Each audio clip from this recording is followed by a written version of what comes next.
কি খাচ্ছ বাবা? কি খাচ্ছ? এটা এটা কি? হ্যাঁ, আর এটা তো তোমার ডিম এইটুকু দিয়েছিল আর রান্না করেনি বেশি? রান্না করেছিল, খেয়ে নিয়েছো? আর এবার ভাতটা কি দিয়ে খাবা?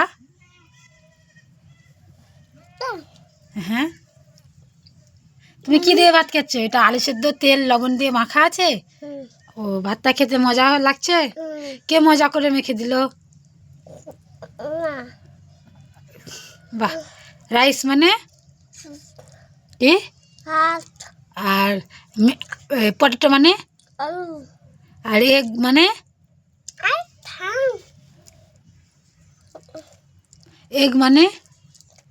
বা ভালো করে খেতে হয়, ওইভাবে না। বাবু হয়ে বসো, বাবু হয়ে বসো।